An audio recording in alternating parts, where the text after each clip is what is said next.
Hello नमस्कार, जय Hind. Class 12th bio का जो दूसरा चैप्टर है मानव जनन, इस अध्याय की इम्पोर्टेंट टॉपिक है आर्तव चक्र, जिसे रजोधर्म भी कहते हैं और इसे मासिक चक्र भी कहा जाता है।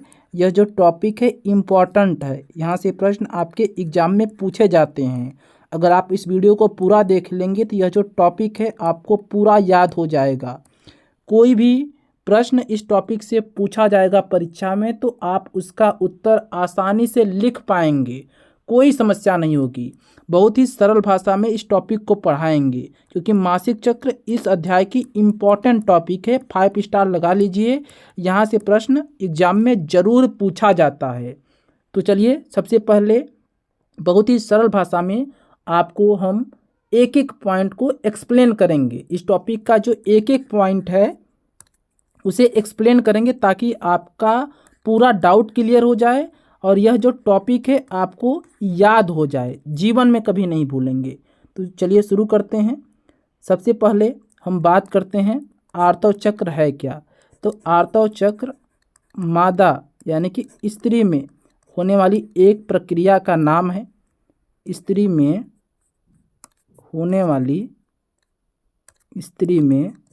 होने वाली एक प्रक्रिया का नाम है। ये जो आर्तव चक्र है, यह आर्तव चक्र 28 दिन का होता है। कितने दिन का होता है? 28 दिन का होता है। मादा में रजोधर्म यानी कि आर्तव चक्र यौनारंभ प्रारंभ होने पर प्रारंभ होता है। यह 12 से 13 वर्ष के आयु काल में प्रारंभ होता है। यानी कि स्त्री में मादा में यह कब शुरू होता है? जब स्त्री या मादा की आयु 12 से 13 वर्ष की होती है तो यह जो आर्तव चक्र है शुरू हो जाता है। इसके शुरू होते ही जनन काल भी शुरू हो जाता है। क्या शुरू हो जाता है? जनन काल शुरू हो जाता है। ठीक है, यानी कि जैसे ही एक स्त्री में मादा में आर्तव चक्र शुरू होता है तो उस स्त्री का जनन काल भी शुरू हो जाता है। ठीक है। निषेचन न होने की दशा में गर्भाशय के दीवार तथा अंडाशय में चक्रीय परिवर्तन होता है। इस चक्र को मासिक चक्र कहते हैं।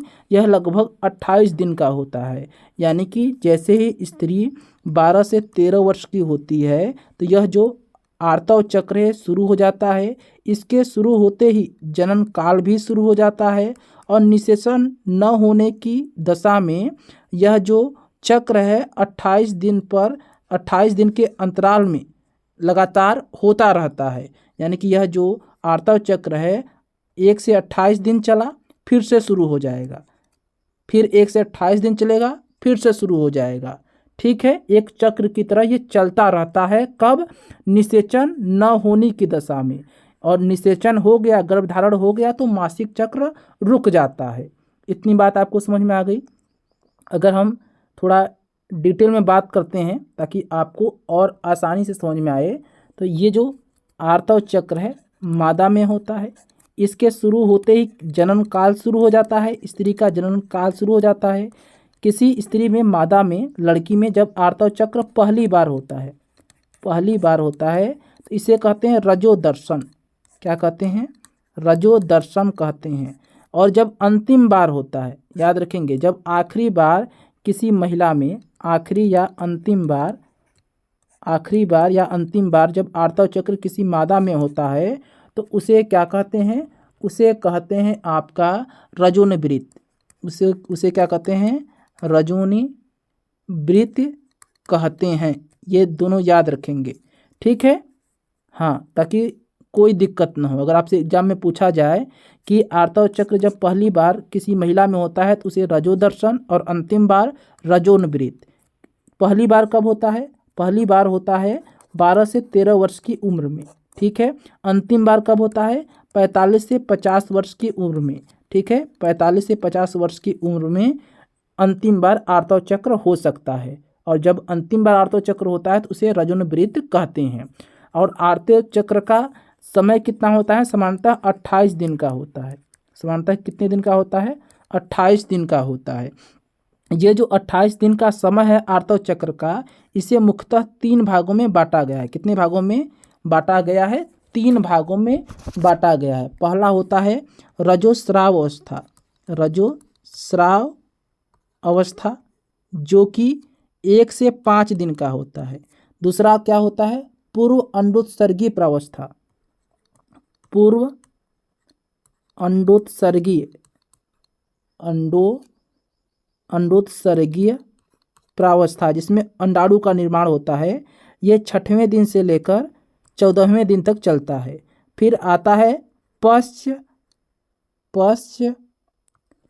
अंडोत्सर्गीय अवस्था, पश्च अंडोत्सर्गीय प्रावस्था जो कि 15वें दिन से लेकर 28वें दिन तक चलता है। और जो आर्तव चक्र होता है, इस आर्तव चक्र में कई हार्मोन्स शामिल होते हैं, इस प्रक्रिया में शामिल होते हैं, जैसे एलएच हार्मोन या एफएसएच हार्मोन। एलएच हार्मोन का पूरा नाम होता है ल्यूटिनाइजिंग हार्मोन, या एफएसएच हार्मोन का नाम होता है फॉलिकल स्टिमुलेटिंग हार्मोन। इसके अलावा एस्ट्रोजन, ठीक है, प्रोजेस्टेरॉन, ये हार्मोन भी शामिल होते हैं। आगे हम थोड़ा डिटेल में आपको ज़रूर बताएंगे। तो पहले आप समझिए कि ये जो आर्तव चक्र की प्रक्रिया है इसे कितने भागों में बांटा गया है। इसका जो 28 दिन का चक्र होता है, इस 28 दिन के चक्र को बांटा गया है 3 भागों में। पहला मैंने क्या बताया? पहला मैंने आपको बताया रजोस्राव अवस्था। तो रजोस्राव अवस्था को पहले आप समझिए। रजोस्राव अवस्था, एक सेकेंड, रजोस्राव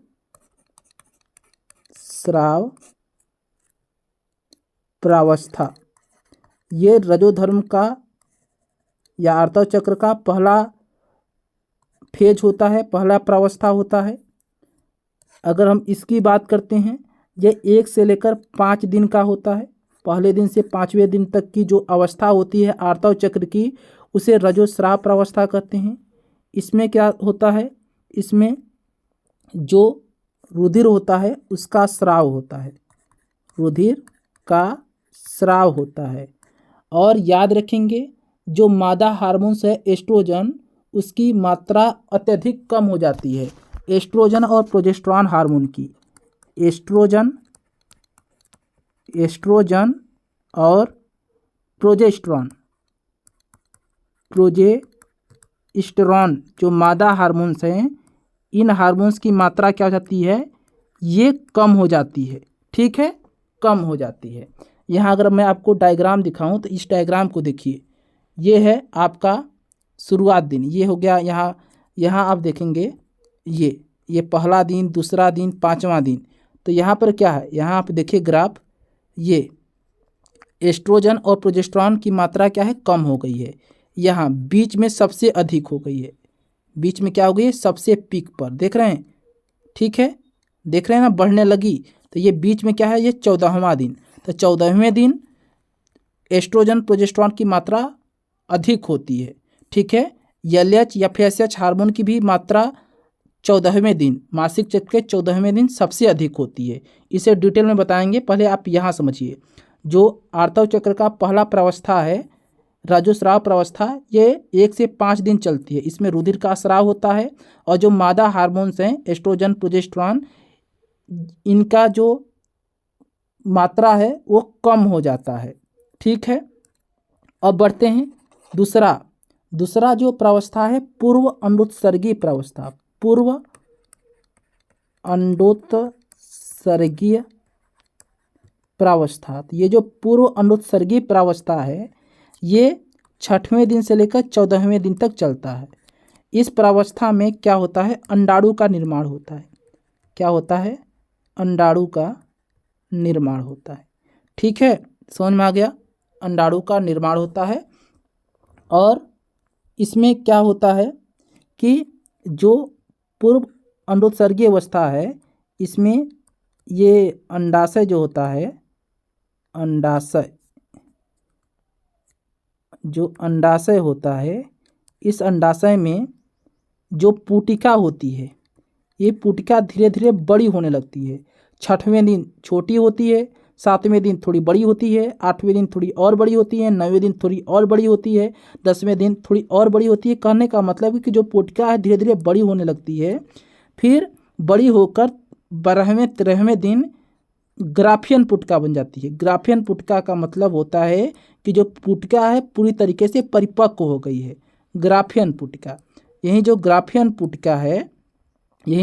पुटिका है, इसी ग्राफियन पुटिका के अंदर अंडाणु परिपक्व होता है। क्या होता है? अंडाणु बनता है, अंडाणु परिपक्व होता है और 14वें दिन ये ग्राफियन पुटिका जो है ये फट जाती है। कब? 14वें दिन जो ग्राफियन पुटिका होती है फट जाती है और अंडाणु बाहर निकल जाता है।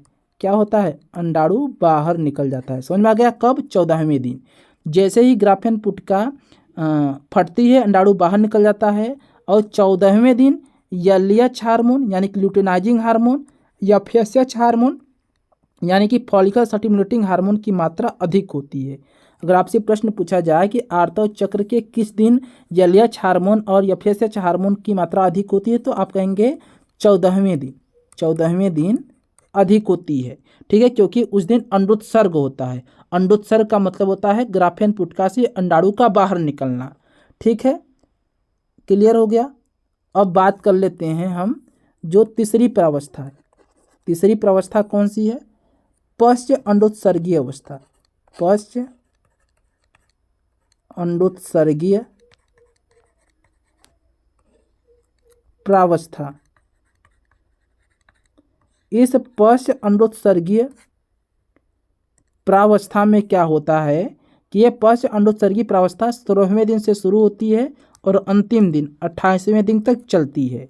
मैंने जैसा कि बताया कि ये जो ग्राफियन पुटिका है, इससे जब अंडाणु बाहर निकल जाता है तो 16वें दिन से ये जो ग्राफियन पुटिका है, ये जो ग्राफियन पुटिका है, ग्राफियन पुटिका धीरे धीरे नष्ट होने लगती है, या फिर कहते हैं धीरे धीरे अपना रूप बदलकर कार्पस लूटियम का निर्माण करती है। किसका निर्माण करती है? कार्पस ल्यूटियम का निर्माण कर लेती है। ल्यूटियम का निर्माण करती है। यह इंपॉर्टेंट है। यानी कि पश्च अंडोत्सर्गीय प्रावस्था में क्या होता है कि यह प्रावस्था 16वें से लेकर 28वें दिन चलती है। इसमें ग्राफियन पुटिका से जो अंडाणु बाहर निकल जाता है, तो ये जो ग्राफियन पुटिका धीरे धीरे कार्पस ल्यूटियम में बदलने लगती है और यही कार्पस ल्यूटियम आगे चलकर श्वेत रंग का कार्पस एल्बिकेंस बनाता है। क्या बनाता है? कार्पस एल्बिकेंस बनाता है। ठीक है, क्या बनाता है? मैं कहाँ लिखूँ? यहाँ लिख दे रहा हूँ। श्वेत रंग का क्या बनाता है?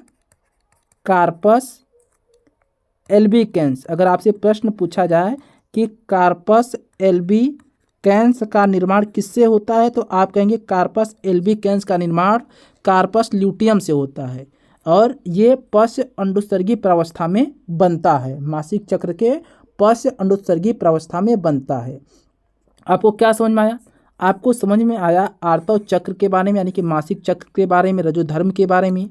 कौन कौन से हार्मोन भाग लेते हैं? आप कहेंगे एलएच हार्मोन, एफएसएच हार्मोन और एस्ट्रोजन और प्रोजेस्टेरॉन, ये दोनों हार्मोन भाग लेते हैं। मैं लिख दे रहा हूँ, कलर पेन चेंज कर ले रहा हूँ।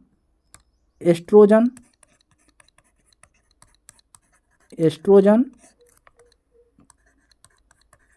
प्रोजेस्टेरॉन, ये हार्मोन भाग लेता है। एस्ट्रोजन और प्रोजेस्टेरॉन के बारे में मासिक चक्र के समय पहले दिन से 5वें दिन इनकी मात्रा क्या होती है? कम होती है। आखिरी में इनकी मात्रा बढ़ने लगती है। आखिरी समय में, यानी कि अगर हम बात करते हैं 16वें दिन से लेकर 28वें दिन तक, ये जो एस्ट्रोजन प्रोजेस्टेरॉन हैं, इनकी मात्रा बढ़ने लगती है। इनकी मात्रा क्या होती है? यहाँ से बढ़ने लगती है। 1 से 5 दिन कम होती है, लेकिन 16वें से लेकर 28वें दिन तक क्या होती है? बढ़ने लगती है। एलएच और एफएसएच हार्मोन, इनकी मात्रा 14वें दिन सबसे अधिक होती है। 14वें दिन यानी कि अंडोत्सर्ग के समय। अंडोत्सर्ग किसे कहते हैं? अंडोत्सर्ग किसे कहते हैं? जब ग्राफियन पुटिका से अंडाणु बाहर निकलता है तो उसे अंडोत्सर्ग कहते हैं। और अंडोत्सर्ग मासिक चक्र के किस दिन होता है? आप कहेंगे 13वें या 14वें दिन। 13वें या 14वें दिन। और जब अंडोत्सर्ग होता है, एलएच और एफएसएच की मात्रा सबसे अधिक होती है। यहाँ देख रहे हैं ना, ये डायग्राम देखिए, ये डायग्राम देखिए तो आपको समझ में आ जाएगा। ये आपका 14वां दिन है। ये जो है बीच की लाइन, ये है 14वां दिन। तो 14वां दिन यही अंडाणु बाहर निकला है। ये है आपकी ग्राफियन पुटिका, यानी कि परिपक्व पुटिका। तो यही जो ग्राफियन पुटिका है, इससे अंडाणु बाहर निकल गया है। ये देख रहे हैं अंडाणु क्या है, बाहर निकल गया है। ठीक है, अंडोत्सर्ग 14वें दिन, और इस LH और FH की मात्रा जो है सबसे अधिक है। ठीक है, हाँ क्लियर हो गया। अब आगे बात करते हैं अंडोत्सर्ग की जो प्रावस्था है, 3 प्रावस्था है। पहली प्रावस्था क्या है, अगर हम बात करते हैं पहली जो प्रावस्था है उस प्रावस्था का क्या नाम है, पहली जो प्रावस्था है उस प्रावस्था का नाम है रजोस्राव, जो कि 1 से 5 दिन तक चलती है। दूसरी प्रावस्था है पूर्व अंडोत्सर्गीय प्रावस्था। पूर्व अंडोत्सर्गीय प्रावस्था में अंडाणु का निर्माण होता है, ग्राफेन पुटिका परिपक्व होती है और ग्राफेन पुटिका से अंडाणु बाहर निकलते हैं। उसके बाद आती है पश्च अंडोत्सर्गीय अवस्था, पश्च अंडोत्सर्गीय प्रावस्था, जो कि 16 से 28वें दिन तक चलती है। ये 6 से 14वें दिन तक चलती है। और रजोस्राव की अवस्था 1 से 5 दिन चलती है। क्लियर हो गया, समझ में आ गया। हाँ, पश्च अंडोत्सर्गीय प्रावस्था में कार्पस ल्यूटियम बनता है और कार्पस ल्यूटियम से श्वेत रंग का कार्पस एल्बिकेंस बनता है। ठीक है, हाँ ये श्वेत रंग का, ये क्या है, कार्पस एल्बिकेंस। मिलते हैं नई वीडियो में, तब तक के लिए।